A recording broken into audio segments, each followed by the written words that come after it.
नमस्कार, मैं श्वेता श्रीवास्तव। स्वागत है आपका मेरे चैनल ऑनलाइन कथक में। आज के इस वीडियो में हम लोग सीखेंगे 3 ताल में एक तोड़े को कैसे लिपिबद्ध किया जाए। जिस तोड़ा को आज हम लोग लिपिबद्ध करेंगे वह तोड़ा 3 ताल में है। तोड़े के बोल कुछ इस प्रकार हैं: तत् तत् थुन थुन तिगधा दिग दिग थे। इसे टोटल 3 बार करना है। उसके बाद तिहाई का हिस्सा 3 बार जाएगा: तिगधा दिग दिग थे।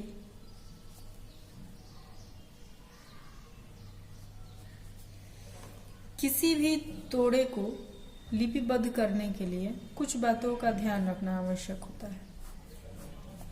जैसे सही आप लिपिबद्ध कर सके उस तोड़े को, इसके लिए आपको उस तोड़े का अच्छे से पढ़ंत करना आना चाहिए।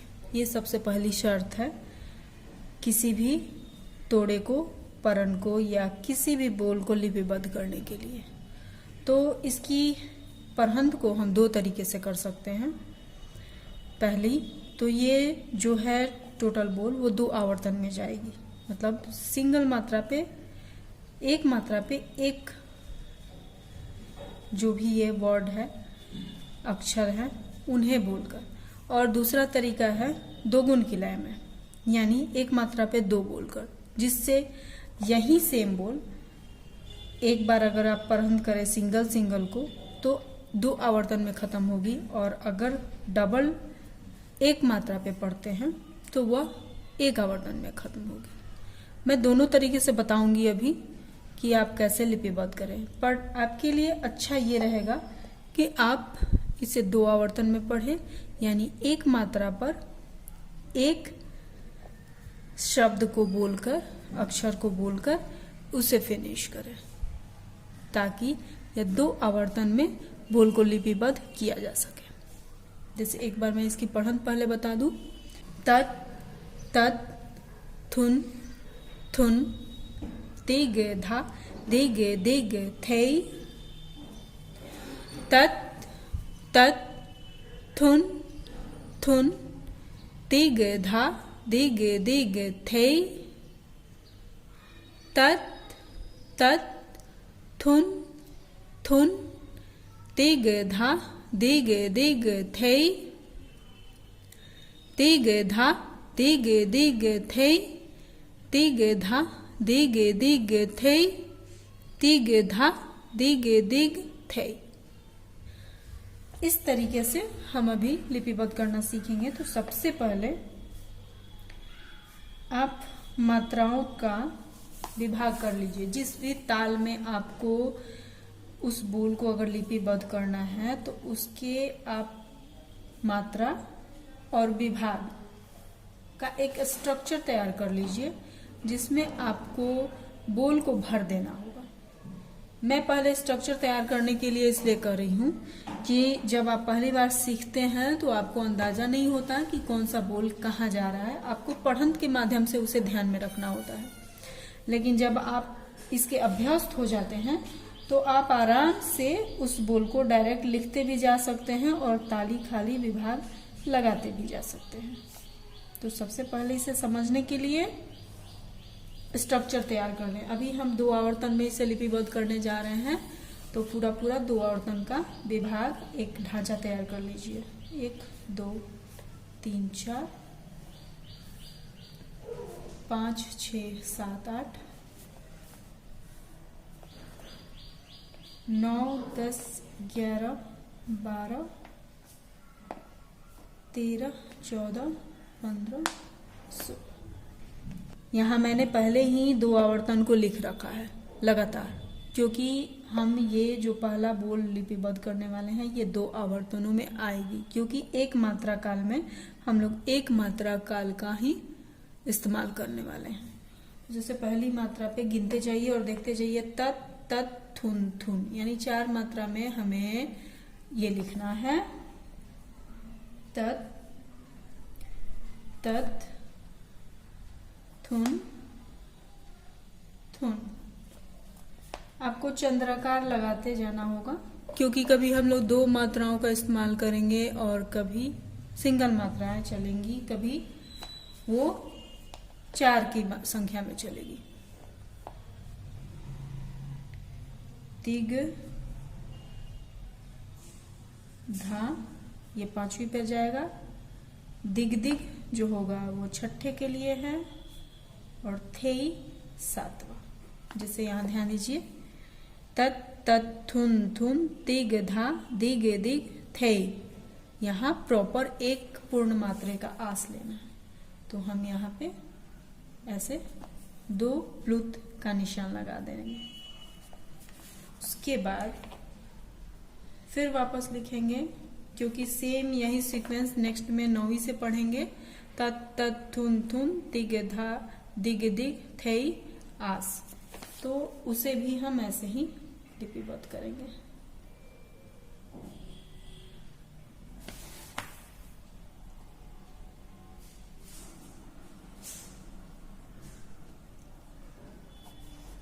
थे 15 पर थे जा रहा है।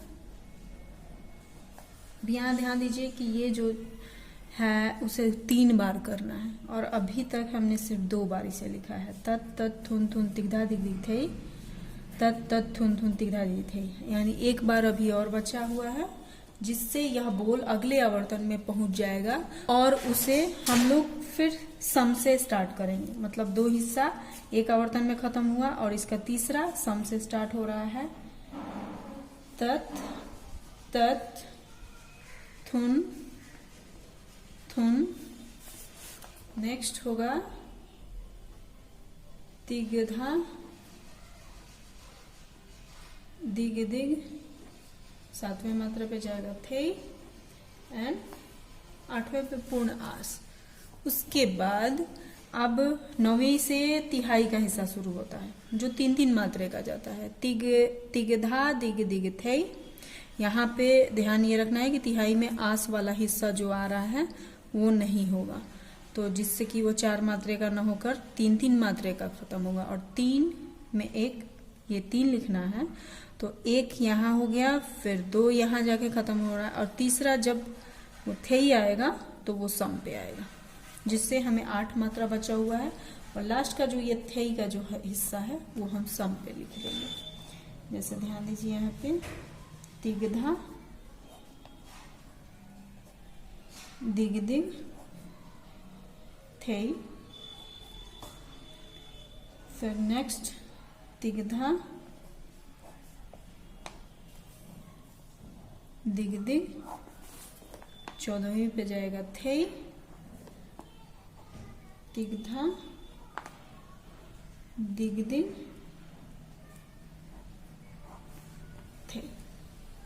थे जो हुआ वो सम पर आ गया। यानी हमारा ये बोल 2 आवर्तन में परफॉर्मेंस देने के बाद सम पे आ जाएगा। अब आप यहाँ पे आराम से ताली खाली का जो चिन्ह होता है वो लगा लीजिए।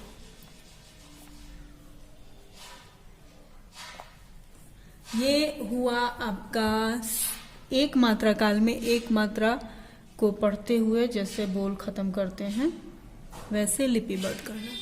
अब हमें यहाँ सीखना है जब यह बोल हम एक आवर्तन में परफॉर्मेंस दे रहे हो, क्योंकि कई बार नृत्य प्रदर्शन में हम लोग विलंबित में भी नृत्य प्रदर्शन करते हैं या मध्य लय में भी प्रदर्शन करते हैं, तो कई बार द्रुत में भी करते हैं। तो यहाँ ये विलंबित लय का हो गया। अब हमें करना है मध्य लय में, यानी जब यही सेम बोल एक आवर्तन में खत्म हो। मुझे यह बोल एक बार फिर से लिखना पड़ेगा ताकि आप सामने से समझ सकें। तत् तत् थुन थुन तिगधा दिग दिग थे, 3 बार या, और फिर तिहाई का हिस्सा 3 बार, तिगधा दिग दिग थे। यह बोल एक आवर्तन में हम लोग लिपिबद्ध करना सीखेंगे।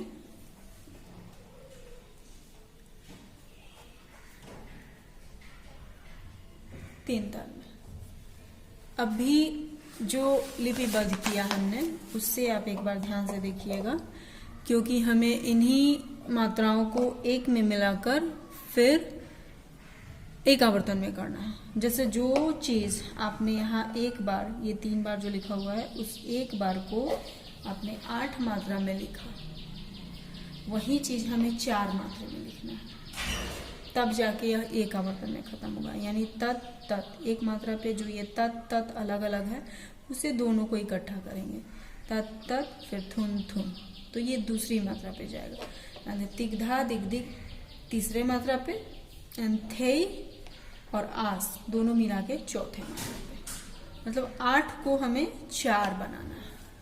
ठीक है, इसके लिए भी मैं पहले कर देती हूँ कि ये स्ट्रक्चर बना लूँ एक, थोड़ा इसे दूर दूर रखेंगे क्योंकि एक मात्रा काल में 2 मात्राओं को हम लोग लिखने वाले हैं, तो थोड़ा सा स्पेस रहेगा तो हमारी लिखावट साफ साफ होगी। यहाँ हमारा ढांचा तैयार हो चुका है, यानी हमने 1 से 16 तक का जो विभाग है और मात्राएं है हमने लिख लिया है। अब हमें लिपिबद्ध करने की आवश्यकता है। तो जैसा कि मैंने कहा कि तत् तत् थुन थुन तिग्धा दिग दिग थे, यानी इस 8 मात्रे को 4 मात्रे में हमें लिखना है। यानी एक मात्रा काल में हम 2 मात्रा को समेटेंगे, तो तत् तत्। इसके लिए जो पढ़ंत होगी वो डबल चलती है। जैसे सिंगल मैं बता दूं, फर्स्ट जो था तत् तत् थुन थुन तिग्धा दिग दिग थे, ये ऐसा चल रहा था। अब जब ये डबल लिखेंगे ना तो एक मात्रा काल में 2 मात्रा होगी, तो तत् तत् थुन थुन तिग्धा दिग दिग थे, तत् तत् थुन थुन तिग्धा दिग दिग थे, तत् तत् थुन थुन तिग्धा दिग दिग थे, तिग्धा दिग दिग थे, तिग्धा दिग दिग थे, तिग्धा दिग दिग थे। कुछ यूं बन के आएगा, यानी यह बोल एक आवर्तन में होगा। इसके लिए एक मात्रा पे आपने लिखा तत् तत्, दूसरे मात्रा पे लिखिए थुन थुन, और तीसरी मात्रा पे जाएगा आपका तिग्धा दिग दिग। इतना बड़ा ये लंबा सा लिखना होगा। और थे और प्लस 8वें मात्रा पे जो आस जा रहा था उससे हम मिला के यहाँ लिखेंगे। ओके, क्योंकि हमारा बोल भी है तत् तत् थुन थुन तिग्धा दिग दिग थे, तो थे में आस भी छुपा हुआ है, तो हमें वहां लिखना है। फिर इसी सेम सीक्वेंस को हम नेक्स्ट लिखेंगे, क्योंकि 3 बार लिखना होगा। तत् तत् थुन थुन तिग्धा दिग दिग थे। यहाँ हमने 2 बार लिख चुका। अब तीसरा बचा हुआ जो है वो 9 से 12 तक में लिखना है। तत् तत् थुन थुन तिग्धा दिग दिग थे। अब जो तिहाई का हिस्सा है हमें एक बार देखना पड़ेगा कि जो हमने ठा वाला लिपिबद्ध किया है उसमें क्या कैसे पढ़ते हैं, क्योंकि कंफ्यूजन की बात यहाँ पे इसलिए आती है कि जब आप तिहाई का हिस्सा पढ़ते हैं ना, तो जो लास्ट पढ़ेंगे थे, उसके बाद तिग्धा दिग दिग थे, तिग्धा दिग दिग थे, तिग्धा दिग दिग थे, क्योंकि हमें कुछ देखकर या सुनकर समझ में नहीं आता कि कौन सी चीजें कहाँ खत्म हो रही हैं, क्योंकि कई बार उंगलियां हवा में जाती हैं तब वो बोल फिनिश हो रहा होता है। जैसे तत् तत् यहाँ से तिग्धा दिग दिग थे, तिग्धा दिग दिग थे, तिग्धा दिग दिग थे, तो बहुत ध्यान से समझेंगे तो समझ में आएगा। अभी मैं यहाँ पे समझा दूं कि लिखना कैसे है। जैसे इसमें तो तिहाई जो था 9वीं मात्रा से लेकर 16वीं मात्रा तक क्लियर था कि 3-3 हिस्से में बांटते हुए जब जाते हैं तो वो सम पे आ जाता है।